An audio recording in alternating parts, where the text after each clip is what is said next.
Hey, what's going on, everybody? It's episode number 108 of the Audible Farm podcast, and this episode is brought to you by Couchtown Coffee. I've got some Couchtown Coffee in front of me right now. No lie, I would slurp it on the microphone if it didn't sound so offensive. Couchtown Coffee is probably my favorite coffee. For a while there, I ran out and I had to switch to another brand, and this was just recently, and it was unfortunate. But, those big box brands, they just don't compare to the freshly roasted coffee. And that's what Couchtown does. So you make an order at www.couchtowncoffee.com. And when they get the order, they will just roast your order for you. They're not pre-roasting anything. So they'll roast it for you and ship it to you. And that's pretty awesome as far as I'm concerned. So check it out, www.couchtowncoffee.com. Make an order, and when you do, enter the code AudibleFarm, and you can save 20%. Why? Because Couchtown Coffee loves live music just like we do, and the roaster there is actually a musician himself. So check it out. It's some pretty good coffee. No, it's really good coffee. Thanks, Couchtown. This episode has Dakota Cairns from TV Cop on it, and TV Cop has been one of my favorite bands since they were sports team, quite honestly, and if you want to know more about that, you'll have to go to the other episode I did with Dakota. This is actually his second time on the podcast. In the podcast, we were kind of wondering about how long it's been since he's been on the podcast. He was on episode 7, and this is episode 108. So it's been a little over 100 episodes. So we had a lot of stuff to kind of talk about. And I feel like we could have sat and talked quite a while, because even after the podcast was over, we sat and talked quite a bit. But, he's been up to quite a bit. TV Cop's been up to quite a bit.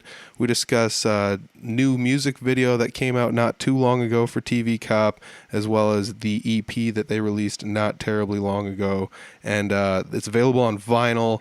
And, it's really cool. We talk about all sorts of stuff in the podcast. I don't want to spoil too much of it, so I'll just let you guys get down to it here. It's episode 108 with Dakota Cairns of TV Cop. It's the Audible Farm Podcast with your host, Peter Stockdale.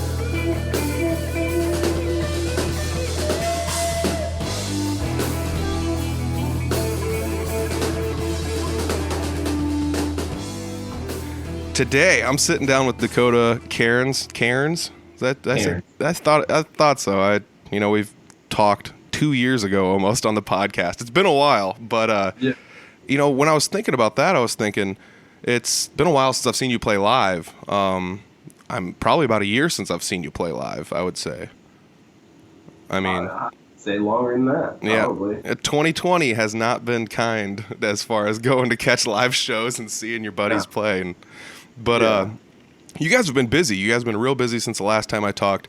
You dropped TV Cop, let's see, it would have been season 3 in 2019 since the last time I talked to you.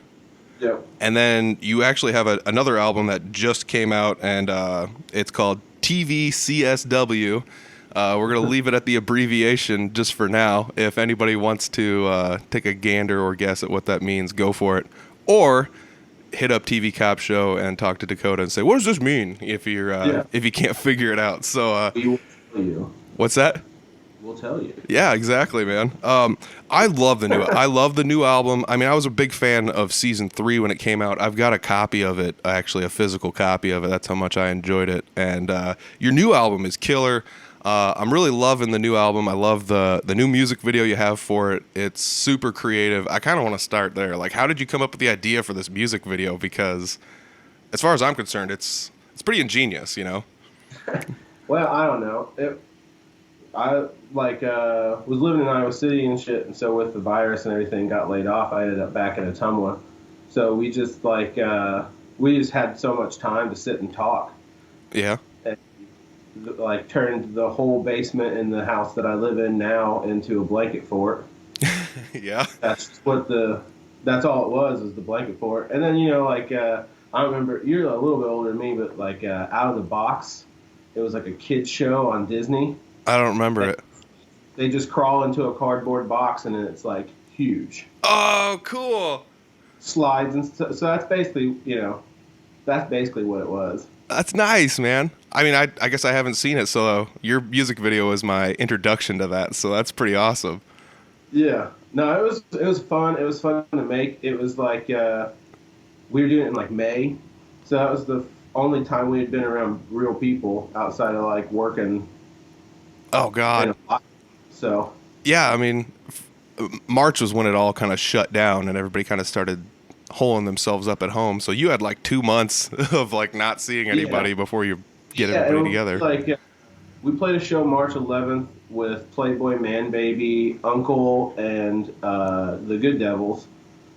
And then the next, like 2 days after that, like the world ended. Yeah. So and we only canceled one show, which not that big of a deal, I suppose. But like, yeah, it's just it's been a long time since from that to then, and then even from then to now, it's just like being Yeah. in a band kind of now.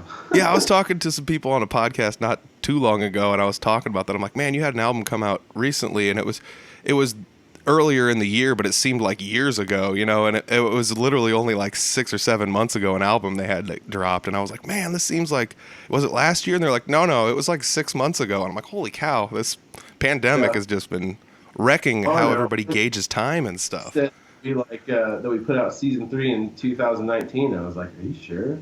I like really think about it. Like it feels like it's been a lot longer than that. Yeah, I actually had to go look it up. Like, because I remember I talked to Tyler about it not terribly long ago, but I had, like I said, I had to go look it up on your Bandcamp page. For anybody looking for any of their stuff, Bandcamp, you guys have everything on your Bandcamp page available for purchase and listening.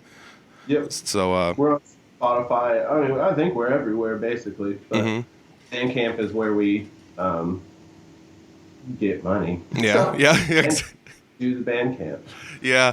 I mean, that's something I think a lot of people that don't listen to music or aren't in the music scene are probably just like, what the heck is a Bandcamp page? And it's like, well, what you don't realize is that's where like every band makes money on the internet. Otherwise, you're not making any money.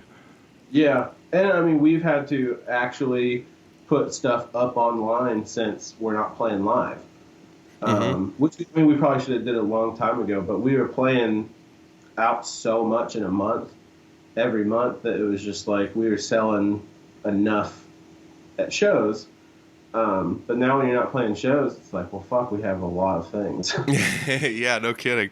I mean, I always thought about that too. Like, there is, believe it or not, like enough of an opportunity to sell stuff at a show. It almost doesn't matter what band you are. If you have merch, you're probably going to sell a little bit of it here or there. But with no shows, you're not selling any merch. You're not selling T-shirts, stickers, CDs, nothing. Yeah. So No. And we get like little spurts of sales on the Bandcamp for like merch, but I mean it is what it is lately, as far as just surviving and being in a band. yeah, no kidding. So like, how many shows have you played this year since that show with like Uncle and the Good Devils and such? I don't know. Less than 5. Yeah. Maybe 5 the most. Maybe. Wow, gosh. And that's the thing too, like Three Finger Betty, we're known to just play any show anywhere for the most part. We've only played a few shows since COVID hit, so maybe. Well, we don't play normally during the winter anyway. Oh man, you cut out. Say that again. So far, all the time. You cut we out. don't play shows during the winter very much. Oh, okay. Again? Yeah. No, you got it. Okay. Yep. Okay, cool. Yeah. So we like usually we'll pick a show up in February and then kind of hit it in March again. And then just go till November or December. So yeah, we didn't really get an opportunity to play that many shows this year, but the shows we were playing were sick. Yeah. Like, really good outs. People are starting to know lyrics. Like people are starting to come see us that don't know us.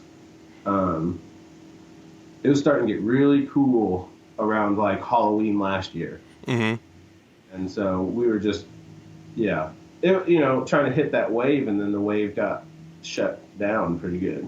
Yeah, I wonder how much that's going to affect everything as far as like when it all comes back and you guys, because I know you guys down in the Ottumwa area, you have handfuls of bands. They're all really talented. You have a great support group down there in your area, and I wonder what it's all going to be like when it all comes back. If it's going to be as strong as it was before.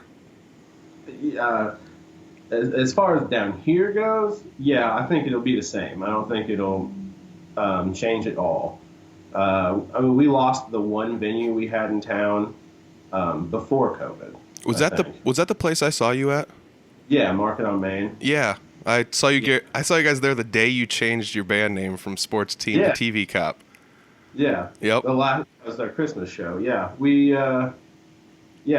that place is gone. Bummer. And so I think people were playing at Eagles clubs and stuff. We played a couple shows at the Eagles. The last show we played was in the office of a taxi cab company. Oh, that's cool. Yeah. So I mean, like, in Ottumwa, really, it doesn't. There's no places like you get in Iowa City and it's Gabe's and the Yacht Club and all that shit. That's not here. Yeah. So I don't think it'll matter. I think down here will be the same. It's the other places where I'm really concerned about. Where places are shutting down and asking for money, and it's definitely going to be different. Yeah. For sure. Yeah, I mean, that's one of the roughest things ever to see is, like, you play at these venues and you think that, I'm just throwing out, because I go to, like, Des Moines a lot and play, so you think that, like, oh, lefties, it'll be around forever. Doesn't matter what happens. And it's like, ooh, that's not quite the case, Like, these people run on thin margins, and I'm not trying to, like, say bands don't deserve money, but that's why sometimes bands don't get the huge payout at these places is because, I hate to say it, but they can't afford it, And I would almost rather have a place to play than, not, I guess, if it came down to it. But at the same rate, like, I feel like the music scene is in this weird tumultuous state where things are starting to flip-flop and change a little bit, and COVID kind of jump-started a lot of that as far as, like, now that bands can't play out, they're starting to make more music videos and recording more stuff and experimenting a little bit or doing live streams and things like that. And I'm sure you're no different. I'm sure you've had plenty of stuff going on during COVID that has kept you busy. Sure. Yeah. We'll say that. I mean, no, not really. I mean, we've practiced probably 3 times. Oh, wow. Outside, like, remove me, kids and girlfriends and wives and shit like that, The other 2 guys, they didn't get laid off because their jobs didn't close like mine did. Luckies. God. Yeah. So it I've just been trying to stay focused on it as much as I can. Mm-hmm. Because it's fucking impossible. Just because like you get a lot of like what's the point moments. Oh my God, I'm so glad you said that, dude. Yeah, I mean, I feel for me this is like broken a big facade about like that like local bands get on themselves where they feel like what they're doing is like so socially important. Mm-hmm. I feel like I lost a lot of that, but also like just like had to keep grinding and try to pick up my guitar as much as possible, and just try to keep this thing afloat. Yeah. And you guys are doing, we're all putting in work and all doing stuff to just try to make sure that we're one of the bands that comes out of this. Yeah. Yeah. Oh, I mean, I would hate to imagine how many bands have actually like broken up during COVID. I know that there's been a few that have had like lineup changes and things like that where this has given people an opportunity to like remeasure how they consider they're going to do all their stuff within their band and stuff. And some people have left bands, and it's so tough. I mean, I'm sure it's just as tough to like for you to try to make new music as it is, as far as there's been some bands that have done a pretty good job of writing new music. But how are you going about doing any of that during COVID? Yeah, we wrote an EP. We wrote a whole EP during COVID. Yeah, and I mean, that was I had started it earlier in the year when I was living in Iowa City. Mm-hmm. And then everything just started month by month kind of crumbling. So, like, I've dropped it and picked it back up a few times in between. But, yeah, for the most part, we just finished the last song for it the other day. And we'll be recording it here pretty soon. Dude, that's so cool. That's so cool. The hardest part is, like, not writing songs about being in quarantine. Yeah.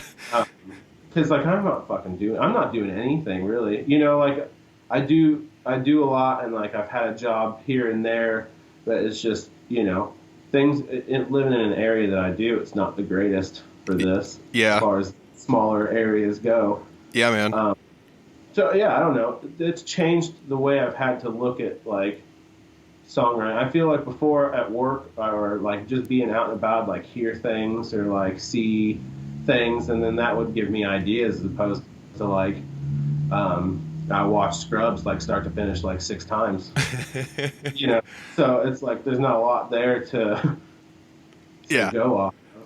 Yeah, I mean, I totally hear what you're saying about, like, I live in a smaller town too, and like opportunities are pretty low as far as people, like if you lost your job due to COVID, it's like your options are a factory job or a gas station. And I'm not trying to like down on factory workers or gas stations, but like, it's the opportunities just aren't there as much. And I mean, you're from the Ottumwa area. I'm sure it's not terribly different. It's probably fairly close to the same as it is here. So, did you end up moving back to Ottumwa from Iowa City then?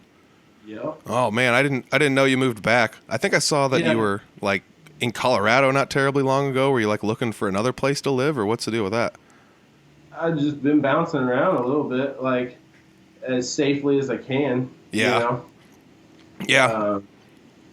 I had a writer's block, like really, really bad, for like 2 months, and so I just went to the mountains and tried to like, not be around news cycles and. Oh my God. Whatever. So, no, but I'm just living here in Ottumwa, and we practice out in Fremont at a place. I'm also playing drums in Joretta Oaks. No way. I'm a band. Like Wes Van Antwerp, he's like one of the better songwriters in the area ever. So. I didn't know you started drumming for Joretta Oaks. How long have you been doing that? Well, we practiced once before everything stopped. Oh man! Oh. Yeah. We actually, I think they had to cancel more shows than we did because we hadn't even really booked our outing yet or anything like that. Mm-hmm.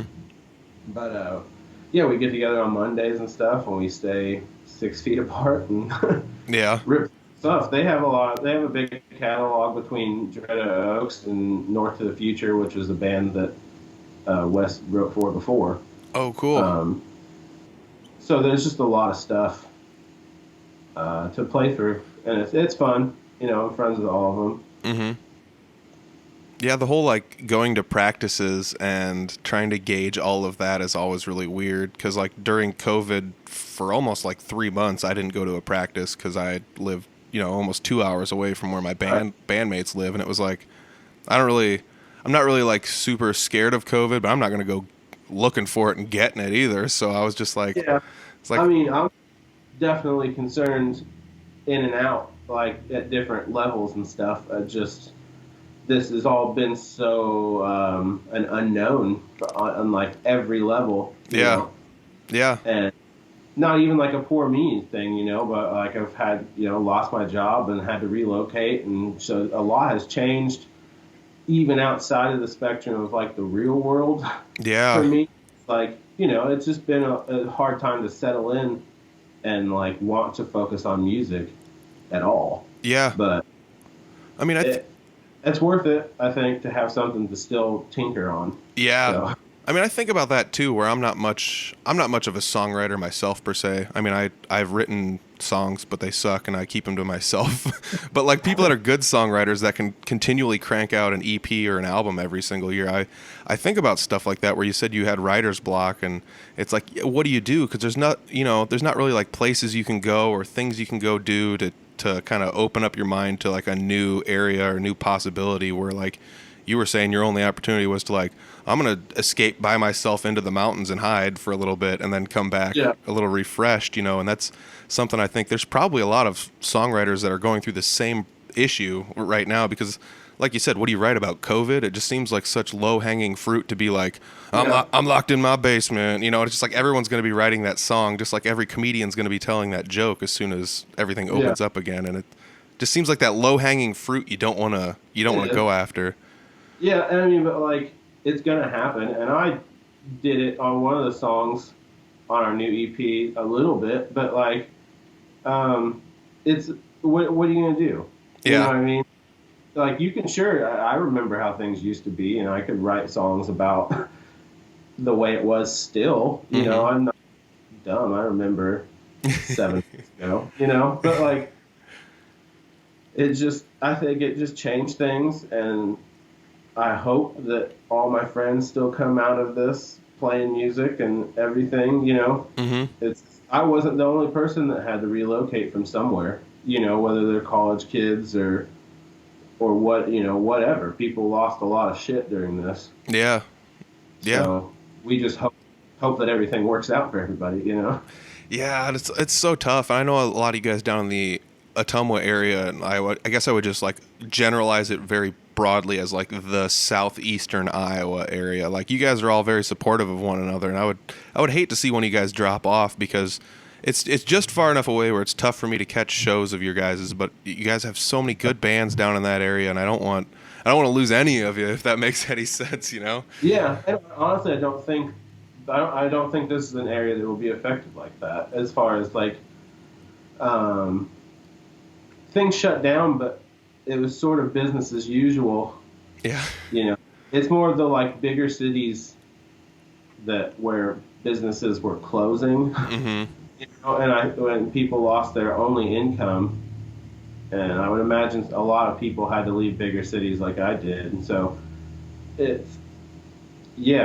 think a lot of new things will come from all of this, which is cool. Like a lot of new projects, a lot of new recordings.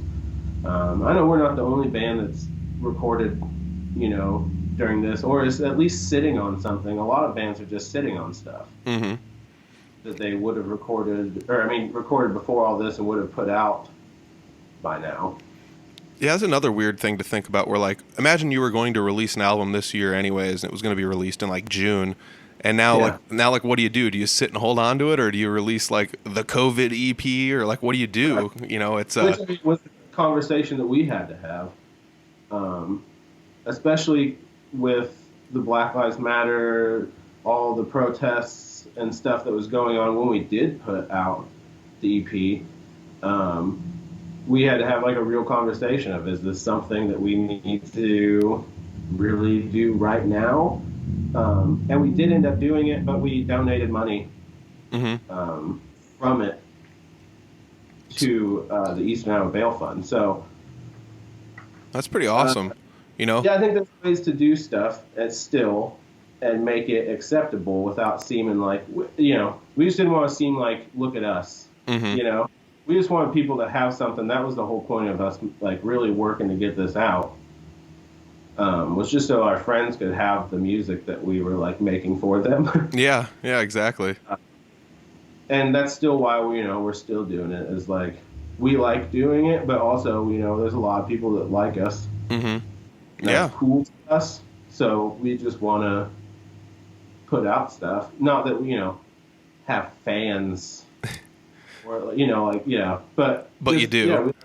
But we like our friends that like us, our bands, and I don't know anybody that isn't my friend that likes us. So I'm sure there's plenty out there, Well, I'm saying we like all of them. Yeah. So we want to, put stuff out for them.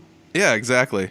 The last time we talked, you had just made like a transition from being the drummer in TV Cop to now playing the guitar in TV Cop. And when we last talked, I believe we were talking about how you kind of played guitar prior. You were a guitarist first. Does that sound right? Well, no, I played drums before anything. Before anything? Yeah. But I played guitar basically just as long because my parents got divorced and we lived in a duplex, and so I couldn't have my drum set. Oh, rough. I just started playing guitar instead. Yeah. So do you prefer playing the guitar or drums? Let me ask you that. I like playing guitar a lot. But no, I just like playing music. Nice. Really, I do. Because I play piano as well. And oh, cool.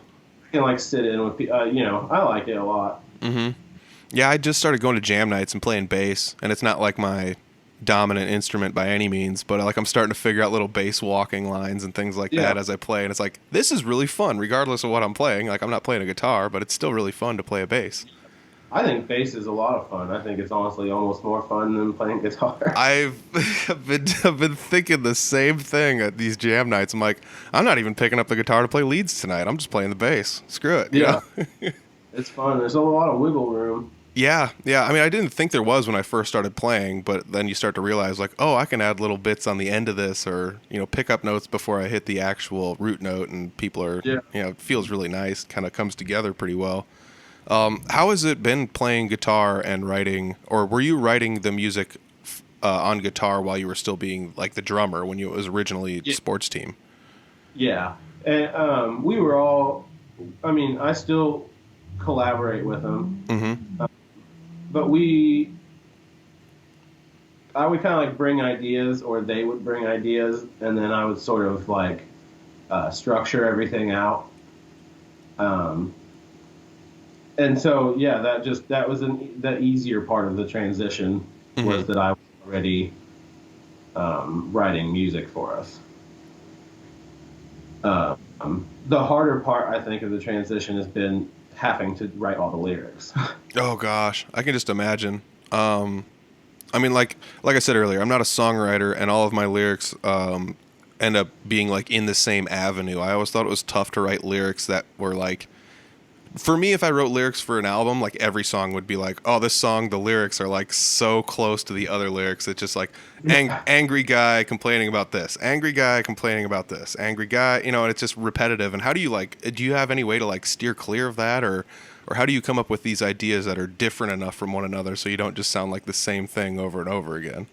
Well, I worry about that a lot. The repetitiveness, like, is the instrumentation in the same mold as the last, which is a bad habit, I think, that I have. And I definitely do that with the lyrics. But I just tell myself, like, I'm not going to write a song about emotions, basically.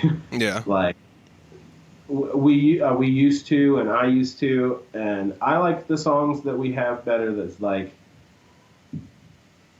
just about nothing, basically.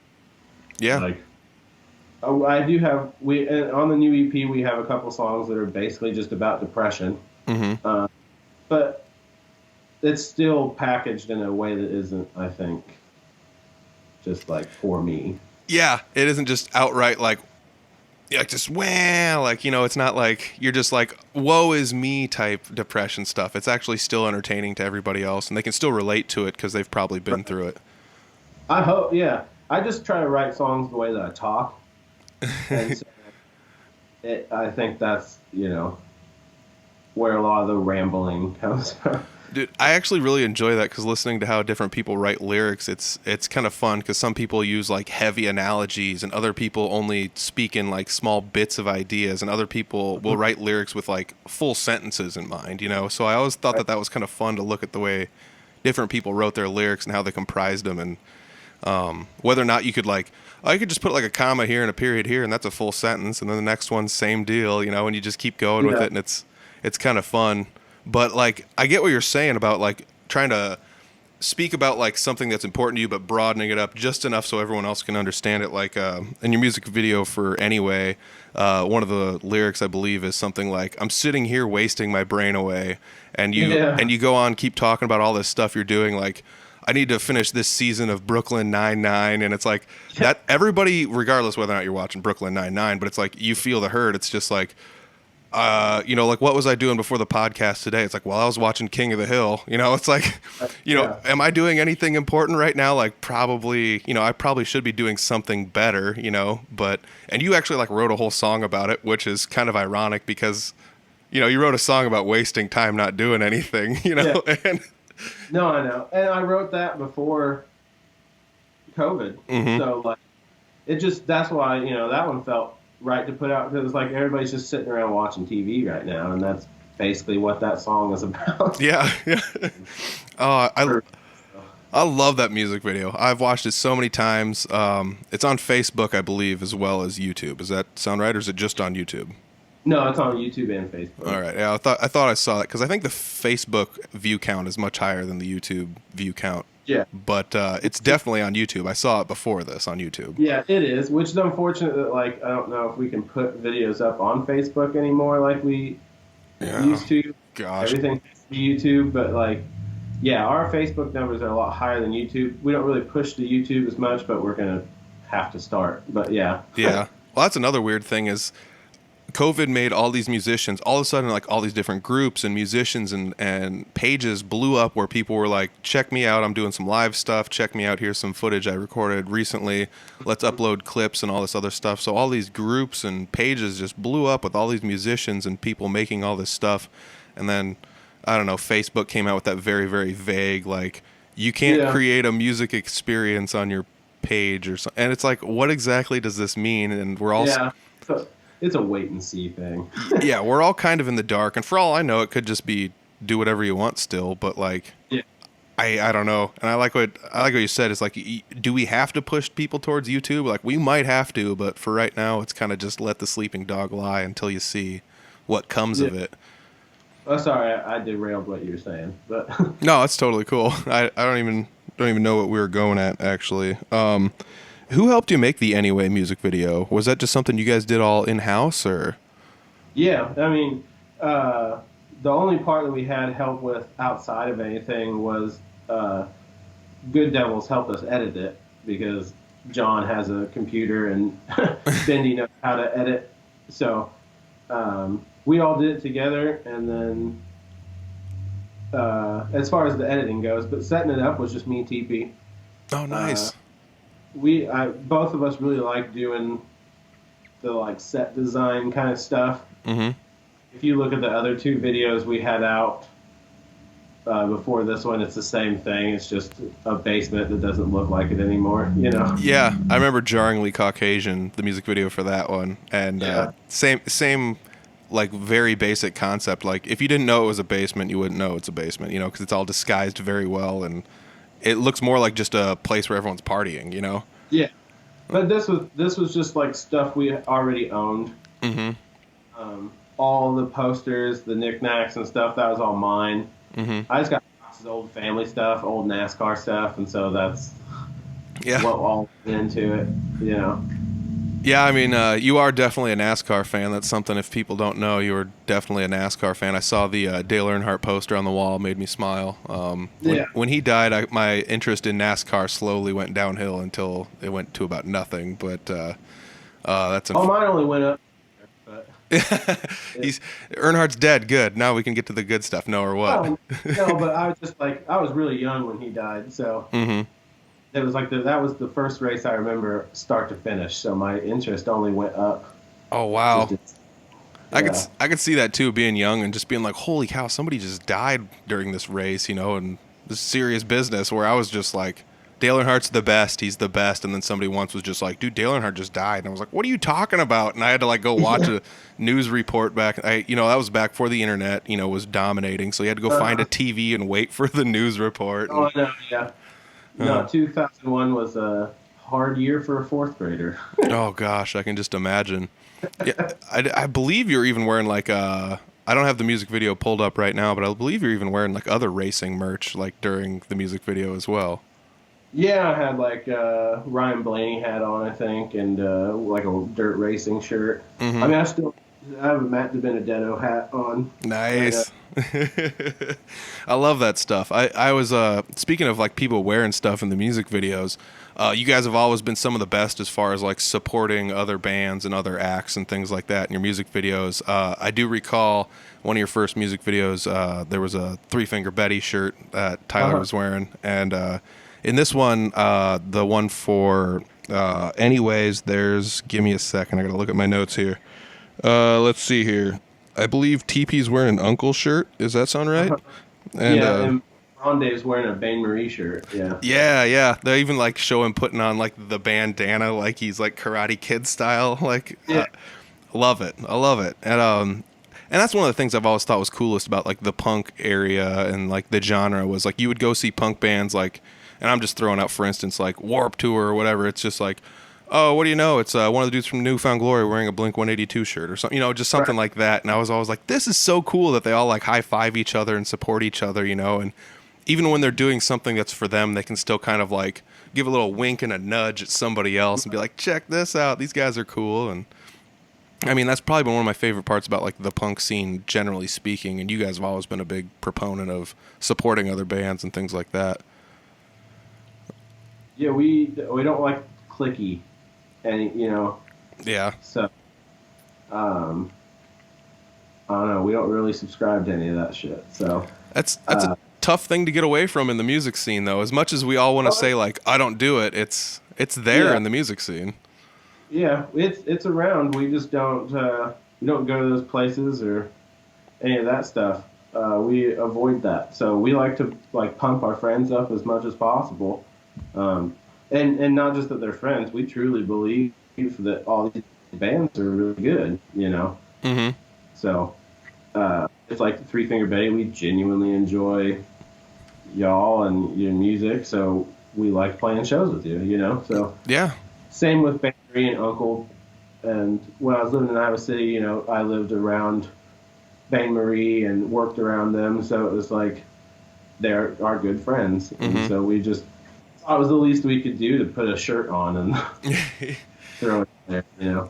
And quite literally, not to undersell it, but it is like the least anyone could do. It would just be like wear another band's shirt to a show. I remember once wearing like an Eleanor's shirt to a show in Des Moines, and Cheyenne from the Eleanor's showed up, and she's just like, I can't believe you're wearing our shirt. And it's like, I don't know, like I'm going to wear a Three Finger Betty shirt at a Three Finger Betty show, like. Yeah. Also, I just remembered there's so I don't know if I hope you can see it in there. There should be a Slow Retreat vinyl. Okay. And a Rational Anthem vinyl too. Oh, no way. Player, yeah. So it's like there's stuff all over. Mm-hmm. That's the way to do it, though. I think that's such a fun thing about the music scene is like when people lift each other up within the scene instead of. And I'm not trying to say like the scene is all full of people tearing each other down, but there is a tiny bit of, like we said, there's a tiny bit of that goes on where some bands try and undercut other bands, and it's a sad ordeal, because it's not like any of us are getting rich or like have like thousands and thousands and thousands of fans clamoring to go to our next show. It's we're all just out there pretty much having fun and just performing a runaway hobby more or less, and yeah. that was one of the things I thought was really cool going down to the Ottumwa area, watching you guys play live, other bands from that area. Like I've talked to the gals from Uncle. I mean, it's every one of you guys has such a good mindset when it comes to supporting other bands, and that's it's not everywhere, and I'm not, like I said, I'm not going to down on any music scenes anywhere, but it's a thing that is, man, I don't want to drive it home too much, but it's tough. I mean, not every band supports every other band, and some bands, like you said, you almost try to avoid playing shows with them because it's like, I don't know, these guys. It's not like it's not like they're saying these guys that are playing after us suck, but they're it's kind of a weird thing where you're just like, I don't know, some of these guys, they don't really enjoy what I'm doing, and music's a little subjective. It's kind of whoever's listening to what music and what you like, anyways, but. I don't know. It's just such a tough thing. I've found that like as I play music and I go to jam nights and things like that, and I play music that's out of my ledger domain, I guess it's weird to play like folk music, and it's like, this isn't what I usually play, but then I'm playing it, I'm like, this is pretty good. It's actually like, it takes talent. These people know what they're doing, and I have a little bit broader spectrum now than I ever did, because I would have to say that I fell into the other mindset a little bit when I first started playing music. It was just kind of like, I don't know if I'm going to like these bands. And then you're just like, yeah, dude, what they're doing is tough. I can't do what they're doing, Yeah. And I've definitely like, I've had those thoughts before where I'm like, yeah, but it's just, if something isn't your cup of tea, that's fine. Yeah. But I always appreciate that you're doing the same thing I'm doing, Mm-hmm. So it's just, and I've played a lot of other different kinds of music and been in all kinds of different things. And like I used to just sit in with people and play like as a session thing.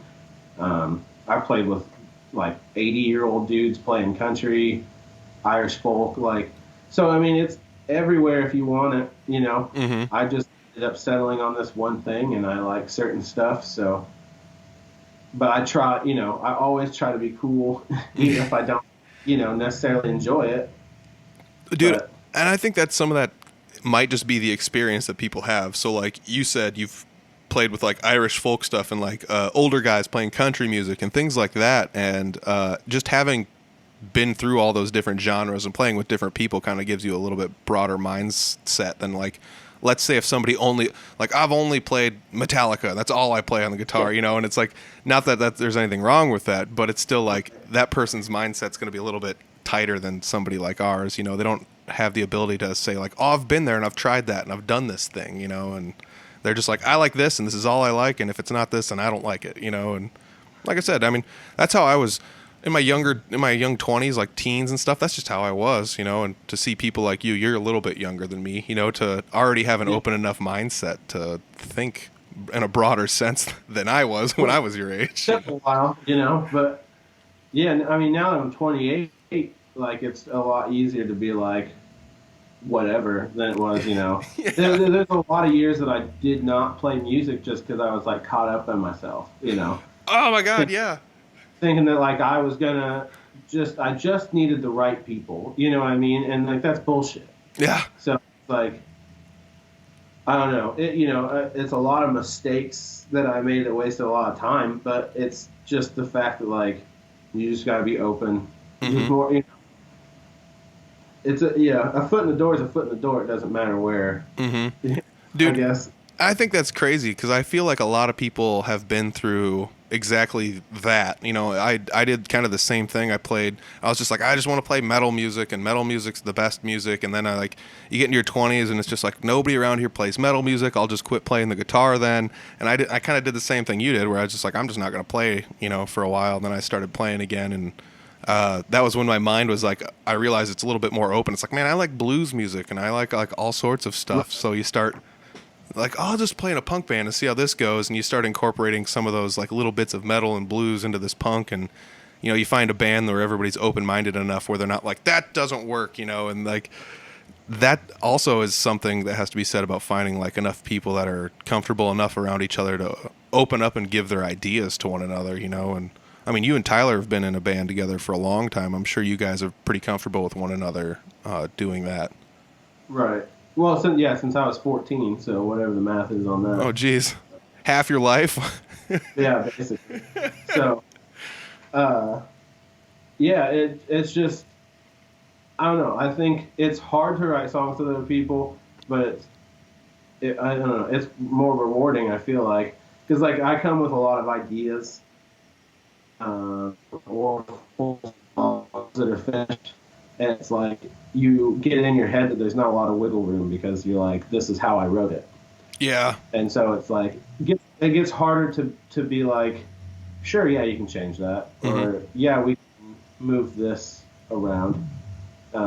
We just recently, for the first time in like quite a while, wrote a song together.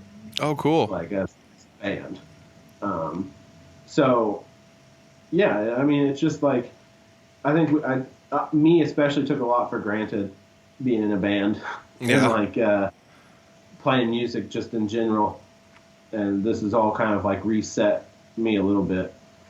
Yeah, I mean, for better or worse, I think it's going to reset a lot of people, make them look at how they're doing things or what they're doing, and as sad as it is, I know some people that, like you said, were kind of in a tougher spot with their job or financially during COVID, and they were like, I don't know if I have the time to spend, Friday night 2 hours every week for practice just to like maybe play a show, and it's just a lot. They're starting to reevaluate how much time they're investing in these things, and it sucks seeing people drop off the map as far as like music wise. You've seen, I mean, there's been a lot of bands during COVID that have reformulated either how their lineup goes or what kind of shows they're going to play or how they're going to do things, and it makes sense, but it's such a tough deal, and it has changed the way a lot of people look at or do anything as far as their music goes.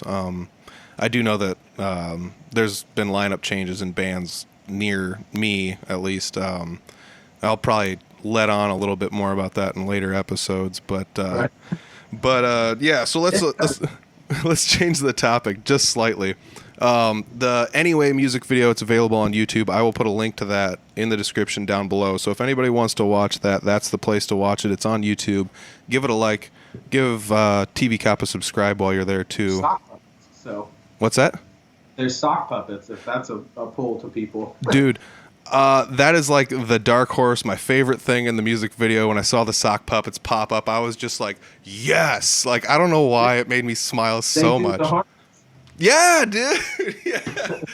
Dude, so if you want to check it out, highly suggest stick around and look for the sock puppets. They were, like I said, they made me smile so much. They fit in so perfectly. The best part about it also with the sock puppets is it's not like a music video with just sock puppets, you know? Because like you could have easily overdone the sock puppet idea and you didn't, and that's probably one of my favorite things about it. So I think it was TP's idea. So shout out TP, I appreciate it. Yeah, we made the sock puppets ourselves. They have hair and eyeballs and stuff. It's just kind of hard to see. Oh, I love it. I love it. Oh, so like I think about that kind of stuff too, as far as like coming up with music video ideas. It's not easy. Like, I mean, you guys have made 3 or 4 music videos. 3? 4 technically, because Emery from the Sleepover made us one. Oh yeah, he did an animated one for you. Yeah. Dude, So, yeah. We have 4. That's the thing is it's not always easy coming up with ideas for music videos. And I can say that, you know, case in point with Three Finger Betty, I've been trying to push the idea to start like let's do a music video for the next album. Let's do something for the next album. I don't care what it is. Let's do something because it's going to come up here soon. And as we brainstorm for ideas for music videos, it's easy to see like, I got this idea, I think it's good, and then when you say it out loud to a few people, you're like, oh no, that idea sucks. Like, and so it's tough to like come up with these good ideas and stuff like that. And like I said, I don't know how you're doing it. Every single one of your music videos seems to be a smash hit in my eyes, I guess, as far as I'm concerned. The one of them was just like a huge party broke out halfway through the music video. And I mean, like I said, it's just stuff like that. It's like, I don't know how you're thinking of this or who comes to the ideas or what, but it's not an easy task to try to make a music video, because I mean there's a few different avenues you can take, and I've made one I made one recently for a folk artist for a song that he did, and most of ours was just stills of him playing in different areas and things like that with little B-side clips thrown in, so it's kind of tough to Those are fun too, like, you know. Yeah, I mean for people that don't make videos, they were like, this is insanely cool, you know, but when, you know, I sat down and I watched so many local bands with their music videos, and I'm trying to find as many as I can and put them all in a playlist on YouTube. So I'm kind of like comparing and contrasting them all and trying to see what I can do to like make a music video if I had to make one. And I've got another one on the hook for another song for another dude, but it's like coming up with ideas for Three Finger Betty hasn't been easy, you know, and it's we're kind of following in your footsteps, trying to find a way to make a music video for a single on our next album. And this DIY stuff like this is the way all of us local bands are starting to do things now. It's especially since COVID, it seems like a thing where now everyone's like, well, I got a phone. My phone has more, you know, better cameras than any other camera I can buy, you know. That's all we've ever shot ours on. Boom! I tell people that if you got an iPhone 6 or higher, you have a high def recording device. Why not? That's we've ever shot is phones. Dude, nobody would have known that. Nobody would have ever known that if you hadn't just said that right now. And that's how professional it looks, you know? And well, we also, it's not just like, we take a lot of like care into it. Mm-hmm. I like TV shows and like stuff like that a lot. Mm-hmm. So I obsess about like lighting and shit. And TP went to college for art, and he also likes design and shit like that too. So I mean, we're figuring out like where we want to put this light, and like, I mean, there's nothing in that video that wasn't put there on purpose. Like, everything is squared up, and like, you know, it just, I think those are the hardest parts of it. Oh God, yeah. Setting it all up and deciding where everything's going to be. You know, is just like making something elaborate out of nothing. Mm-hmm. Yeah, I mean, that's literally what you're doing. That's like, you have all this stuff. I mean, you already had a phone, you had a house, you had a basement, you've got knickknacks, you've got a song. Yeah. On a tripod. Yeah. Had it all. And Yeah. all you got to do is smush all that together and make a music video out of it. But had you not done it, you would have never had a music video, you know? And some people would look at those things and be like, I don't have enough here to make a music video. But you did, and you pulled off a really crazy cool music video, you know? I mean, we did like dry runs of it. We probably, there was like 180 different video clips Oh, gosh. that cut together for that, you know? Mm-hmm. So, yeah, we just put a lot of work into it. And I mean, I think it pays off. I do think it pays off, but it's more for just like we like doing it. Yeah. You know? Yeah, I mean, it's a really fun way to push things. I almost wish there was like a MTV something still around, because I feel like there would be a lot more bands that, you know, would be on MTV, as opposed to like nowadays you can turn on like VH1 Classics, and then, you know, late at night on Saturday they got the Metal Mayhem Hour or whatever the heck, and it's like, I don't want to watch another Wasp music video, you know? And it's like, but if there was a place where I could go watch like TV cop music videos and stuff, I'd be all about it. Yeah. So like in not an interview, a review that we had of the album, they talked about how it's a dying platform, music videos, and I was like, I had never thought of it like that, you know, because to me, you just made music videos, like that was something that you had to do as a band to like get farther, because Warped Wednesday was a thing on Fuse when I was in junior high. Yep. Where like all the Warped Tour bands had their music videos like put up on here. Me and my friend Drew Dillon would make like a day of it. It was like every fucking Wednesday he'd come over and we'd watch all these music videos. Local bands that I was watching when I was like a kid, they all made videos. It was just something that I thought you had to do. Yeah. And so I didn't think of it as like weird that we were doing it, you know, because it just felt like the next step, like the obvious next step. I mean, you're not the only one that thought that way either, because I've talked to a lot of people that said, like, there's no point in making a music video anymore, because it's just going to go on YouTube and get buried in an algorithm and no one's ever going to see it. Sure. It's like, yeah, I guess, but if you have that mindset, then why make any art, you know? Why make music then, you know? Like, yeah. I mean, maybe this is a bad example, but, like, what do you think of when you think of, like, OK Go? You think of those weird music videos. Yeah, I think of the treadmills. Yeah. And, like, I was even farther back than that. I saw one when I was a kid that they had put on MySpace where they were, like, just in their backyard dancing. They had, like, a choreographed dance, you know? I just think that shit's cool. And, like, I like movies, the cinematography and TV shows. And, yeah, so it all plays in together, I think. Mm-hmm. Yeah.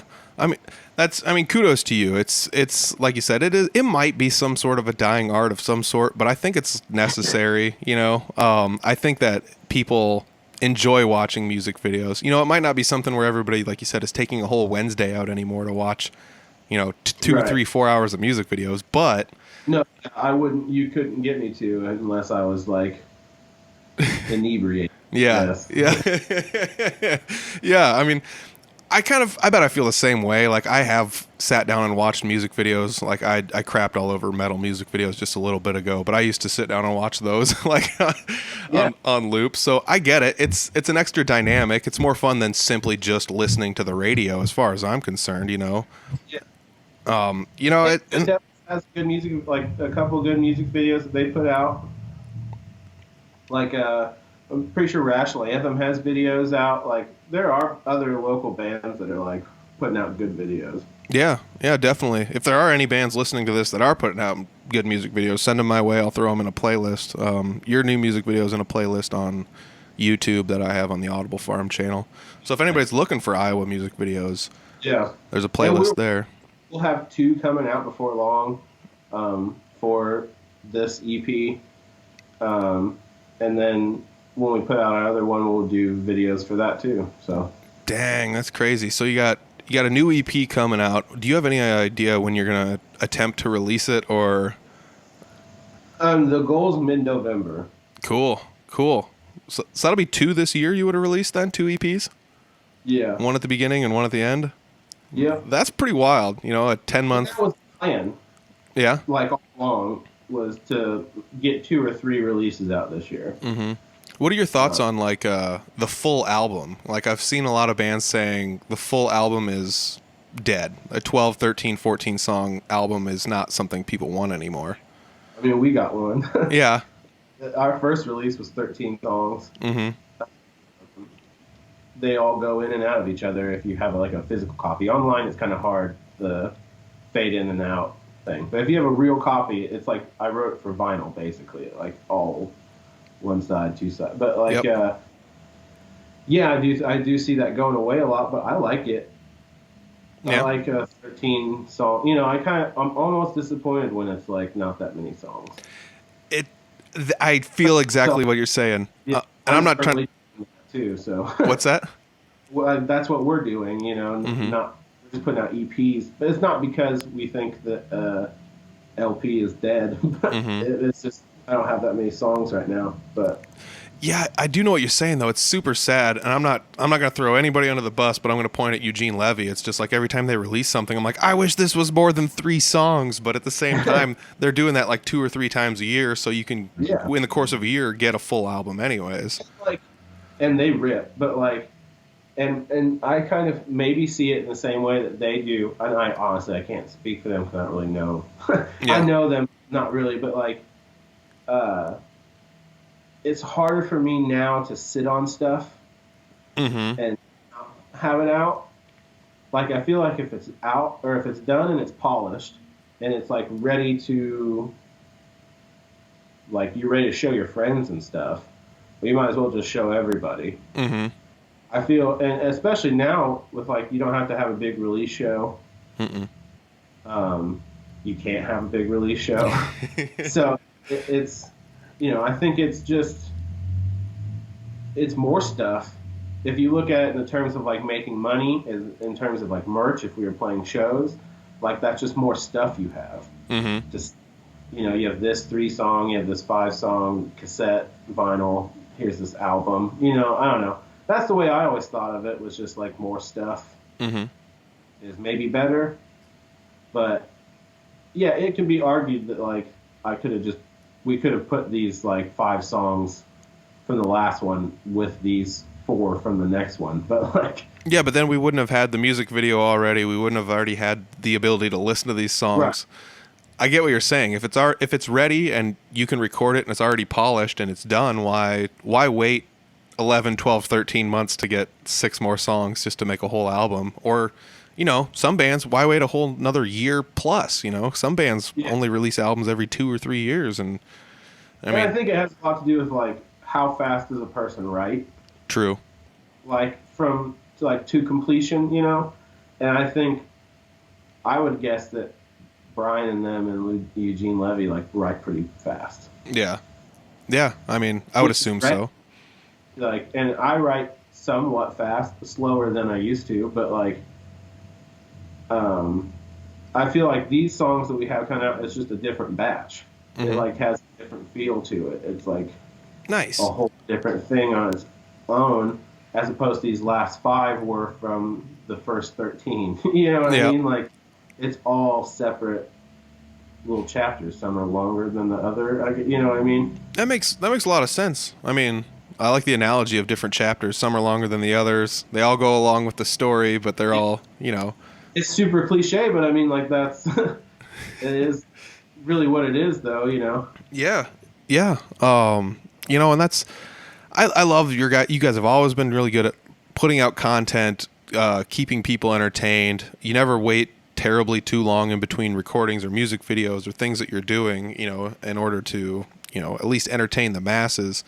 I like how you were talking about how you kind of take winter off a little bit. You know, travel in Iowa sucks in the winter anyways, and every gig is south, so anywhere we go really is like an hour and a half drive. Yeah, least. I was gonna say it's like a 2-hour drive to anywhere if you want to play in a different town. So have fun driving 2 hours through the snow, you know, and and not to say we wouldn't take a show in Ottumwa. Yeah, you know, but like we always say we're just gonna like, you know, we'll write, we'll work on stuff, mm-hmm. you know, but also take a little break because it's just we used to hit it really hard in the summer and the fall, especially. Mm-hmm.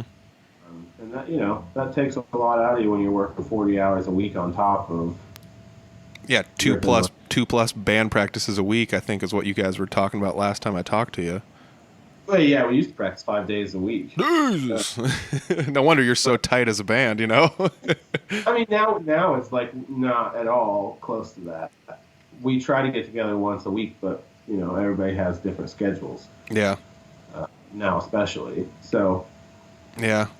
Yeah, the once a week band practice, that's usually how Three Finger Betty goes about doing it, and that was one thing that like led us to being one of like I guess the tighter bands was the fact that we practice every single week, and it's when we were talking about like going and seeing shows and watching music that might not be your favorite. I always respected a tight band. I don't care how. Yeah. I don't care if like I didn't like their music at all. It's like you can tell these guys practice. They're all together on the same page. All the notes, like all the songs, ended at the right spot. Mm-hmm. And it's easy to be tight though. It's like it does take work. It's a lot of work. It takes a lot of work. Oh my gosh.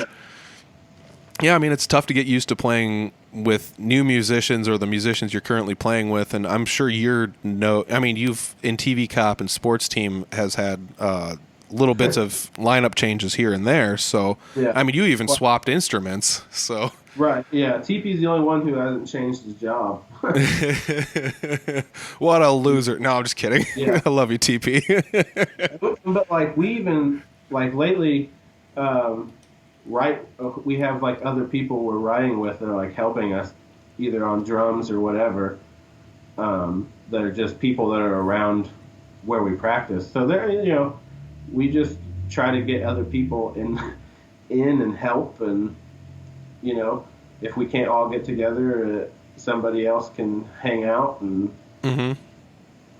it's just fun. It's a lot of fun playing in this band. Yeah, gosh. Well, you guys are like I remember when I first saw you when you were at Sports Team, I was like, my deal was I had to go home to work. I worked like 2+ hours away. I had to work in the morning, and I was like, I got to get out of here, but I'll stick around for one song. And as soon as like the first song was over, I'm like, I'm sticking around for the whole set. And like ever since then, you guys have been one of my favorite bands. Even with a name change and lineup changes, you're still one of my favorite bands. So, I'm looking forward to COVID ending and being able to play a show with you again. Because like we said, That'd be cool. It's probably been over a year since I've seen you play live or even just seen you in person, which seems crazy. So, that's one of the things I just loved you guys as songwriters. I loved everything you've been doing as far as like TV Cop. I just love all of it. I love all the TV Cop stuff. So, just keep it up, man. I don't know. It's weird to think it's been almost 2 years since you've been on the podcast, Right. Which is, it might even be like 2 years, like 100 episodes later. I'd have to look. It might almost be exactly 100 episodes later. So, and that, that's one of the things I end up missing stuff. Like I didn't know you were playing drums in Joretta Oaks, so. Well, I don't think that's really been announced or what I mean? Like, not that it's a secret. It's just, before we even got to play one show together, the world ended. So. Oh man. So you got new EP coming out maybe in November. So everybody keep a lookout for that. I got links in the description section to follow TV Cop on Instagram and Facebook and Twitter and Bandcamp and everything else. I even got a link down there to their latest music video. More videos on the way. I'm super excited about it, dude. I don't know why, but I feel like just because nobody's really doing them is why I love music videos now. It's like a lost art, Yeah. No, I think it's really cool. And another band for you to check out that does a lot of videos, Playboy Man Baby. Oh, yeah. They're from Arizona. Okay. But they're friends of ours, and they have like 20 music videos or something. Jeez. But they're all really good. Might as well. I don't know. That's my new challenge. Anybody listening to this, make a music video for something. You got an iPhone, do it. It doesn't take much, really. No. I mean, maybe just a computer to edit it. You could edit it all on your phone, though, too, honestly, if you really wanted to. So yeah, you could do everything on your phone. Our album cover, front and back, I made it all on my phone. Holy crap. That's awesome, dude. So that's a testament, This here is all on my phone. So. Nice. So there you go, everybody. Like you don't have to. You don't have to. You don't have to be like a super pro at anything. And like honestly, like a 1 hour Google search will show you all you need to know about making a video. I mean, as far as there's free software you can download on your computer. If you don't have a computer, you can get it on your phone. If you got an iPhone, it's super easy. Just use iMovie. But yeah, man. Yeah. We've covered everything I've got written down in my notes here as far as I got here. Was there anything that I haven't discussed really that that I guess I should have? We did not talk about the Kanani King guitar. You want to mention that at all, or? Oh yeah, we can. Yeah, I don't think I have a deal with them anymore. I think it expired, but it's a company that I had seen on Instagram, like looking for cheap guitars, but they're not cheap guitars. But they're from Russia. Like the headstock on the back has a little sticker that says "With love from the motherland." It's cool. But yeah, they messaged me along with I think thousands of other people of like different skill levels and stuff, and they just offer you like a year deal. It's a good guitar. It actually is a good guitar. Do you know what they gave them all numbers, like breeds had numbers. Do you know what number you have? Because like it's like a breed 21 or I don't know what number it would be, but it's something like that. I can't even remember. Honestly. I actually got an email from them a long time ago. They gave me the opportunity to get on the deal thing, but they gave me two guitars to choose from at the time, and it was like the 6 and the 7 or something. And I was like, I want a breed 5, and they were like, they're sold out. And I was like, well, I don't want anything to do with this then, because like they have like a specific number of every series. Yep. And then they just that's it.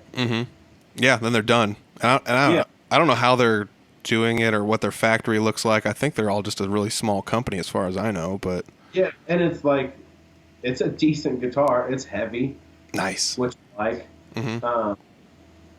I parted out a bunch of stuff on it just because I have preferences, but like it's a pretty good guitar for shipping across the country. Yeah, exactly. I mean, farther than that, because it comes like crate or whatever. It took like a month. Oh wow. Russia, I forgot. Yeah. Yep. So no, not across the country. Yeah, across the world, other side of the world. And, that was one of the things I was always like leery. I was like, a Russian-made guitar. It's not something that's on the market. There's Japanese-made guitar. There's Chinese, Indonesia, Korea, America, Mexico. You don't hear too much about Russian-made guitars, and I do know that in their very early series, because when I first contacted them, I was like, I wonder what these are all about. So I got on the internet, and I cruised around, and I found some people with some of, like the first couple series were really, really high-end guitars, apparently, and then they kind of slowly tapered off in the early teens. I saw some reviews online where people, like you said, it's like, well, after I switched out, a couple things on it, the guitar was perfect, but like they might skimp on like the tailpiece, or just something weird where it's like, why would you skimp on this one thing or whatever? But I don't know why I'm like being careful, because it's not like they own me or anything. It's like we haven't even messaged since I got the guitar like a year and a half ago, probably. It has like it comes with weird pickups in it that are like covered in plastic, and you have to like take the whole thing out to get the plastic off of it. It's not like shielded in any way. Oof. So it's like you gotta put some work into it. I think it's basically just like vinyl covering on a guitar. At least the binding is. You can tell, you can see where it's like laid in and stuff. But it's nice. I like it. Yeah. Like I put probably $300 into it after I bought it, and so it's like. Yeah, I mean, if you look at any of the reviews online, that was pretty much what anybody said. Like, if I just change 1, 2, 3 different things on it, like one guy was just like, I put new tuners on it because I like locking tuners, so you just have these small preferences. It's like, once you switch it out and get the things on there you want, it's perfect. And I mean, I'm sure I've modded other guitars that didn't need modding anyways, so I'm not against modding guitars. That's for damn sure. It needed it for sure, but it yeah, it's a ripper. I mean, I've played it for quite a few shows. Mm-hmm. It's on. I'm pretty sure I used it for the recording. Everything's a blur now. I don't really retain information. So. Yeah. Like 6 months ago seems like 6 years ago, so it's pretty wild. I'm aging like a president. What's that? Aging like a president now. Yeah, no kidding. Oh my gosh, that's a topic for another podcast. I mean, I'm sure we've all got opinions on that, but good Lord, how crazy is the world getting right now? Yeah, it reminds me of Jarringly Caucasian. Yeah.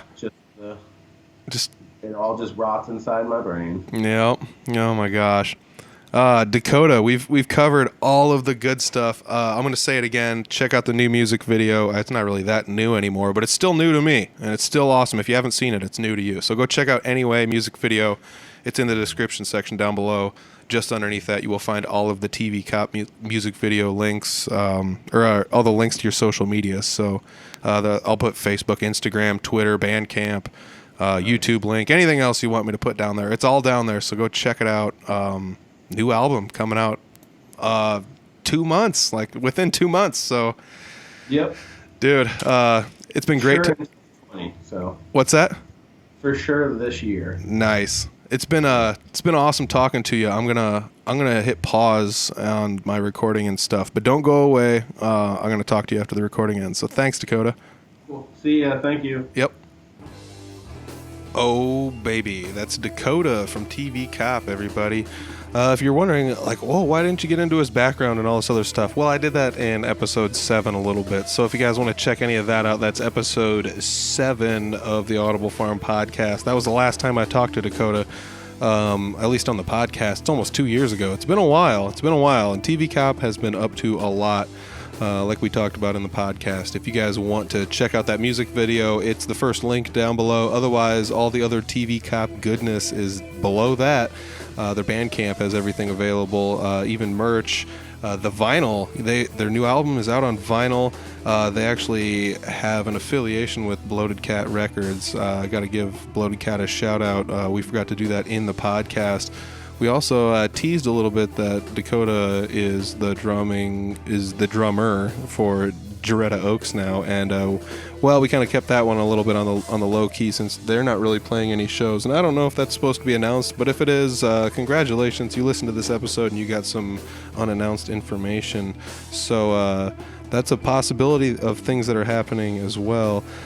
TV Cop's been really, really busy, it sounds like. So if you guys are interested in anything pop punk, or they call themselves, I think it's power pop is what they call themselves as far as a genre, which I think is pretty fun as well. If you're into that kind of stuff, any of that 2000s punk rock kind of era stuff, this is another place to find it. We talked to Eugene Levy's singer last week, Brian, and it was, it's right in the same area. It's the same kind of vein, sort of, so if you were, like I said, if you were a fan of any of that stuff back in the 2000s, you'll love TV Cop. I highly suggest it. Click on some of the links below and follow them, especially on social media if you guys are looking for anything they have coming out that like Dakota talked about. I think he was talking about there's going to be another EP quite possibly, and maybe a video, or maybe 2 videos, or maybe something. So if you want any of that information, it's coming out soon. It's going to be on their social media, I'm sure. So click on those social media links and check out their Bandcamp for all the information there. That's where it's at, everybody. Speaking of information and where it's at, our YouTube channel is just gaining more and more subscribers, slowly but surely. We're so close to 200. If you guys are a fan of YouTube channels with things on them, head to our YouTube channel. There is a new podcast, audio version uploaded every Thursday, just like the podcast when you're listening to it on a podcast streaming service. Except on the YouTube channel, it uploads at midnight. So it's a little bit earlier. If you're an early morning riser and you want to check out the podcast on Thursday when it comes out, you can do that on the YouTube channel. Or if you want to stay up super late on Wednesday night, you can actually listen to it. It's still on Thursday morning. It comes out at midnight. But that's another place to check it out. Otherwise, we got video clips of the Audible Farm podcast. They're available on the YouTube channel there as well. There's a playlist. We made it really easy. You can just scroll down on the front page and find all of that stuff right there on the front page. But yeah, make sure you subscribe if you like what you see there, and help us get a little bit closer to 200 subscribers. I've been trying to contact a couple other people around the Iowa area that have YouTube channels that are doing things with them, and I might partner up with them and do some fun stuff with them. So we'll check that out maybe in the upcoming future dates. But I've got ideas, like I said, for other shows that I might just start putting on the YouTube channel, just little tidbits of 3-minute clips of hellos, and maybe a little keep you updated on what's been going on as far as what I've been doing in the background in between doing all these guitar mods and things. So thanks to everybody that's been subscribing on the YouTube channel. It's really kind of fun trying to expand myself into a new platform. I started this out having no desire of doing any sort of video, and now we're doing full podcasts on video. If you guys want anything as far as the full versions and not just those clips on the YouTube channel, head to patreon.com/audiblefarm. You can find video versions of the podcasts available there. You can view them there. It only costs $1 a month, and you get all of the video versions that we've done so far. All that information is there at patreon.com/audiblefarm. There's a link to that down below, and there's also a link to the shop, the Audible Farm shop. We are kind of sort of slowly selling out of a lot of sizes. So I do know that large hoodies and large t-shirts are sold out, but as far as everything else, I'm fairly certain every other size is available, as well as a pile of stickers. If you guys want stickers, that's the place to get those Audible Farm stickers you see everybody having. So we'll check you guys next week. I'll tell you what, this was a good week, a great episode with Dakota. It was great to sit down and catch up with him and see how he's been, and he's still producing music and still making things, so it's really nice to hear that. It's been a while since I've caught up with him, so that's one of the other fun things about this podcast. Not just meeting new people, but catching up with old friends, and Dakota's definitely one of those. Like I said, 2 years ago was the last time he was on the podcast, so hats off to you, Dakota. I'm stoked to hear even more new TV cops. So if you guys are interested in that, check out their social media down below, and check out the Audible Farm stuff at audiblefarm.com. I will check you next week, everybody. Peace.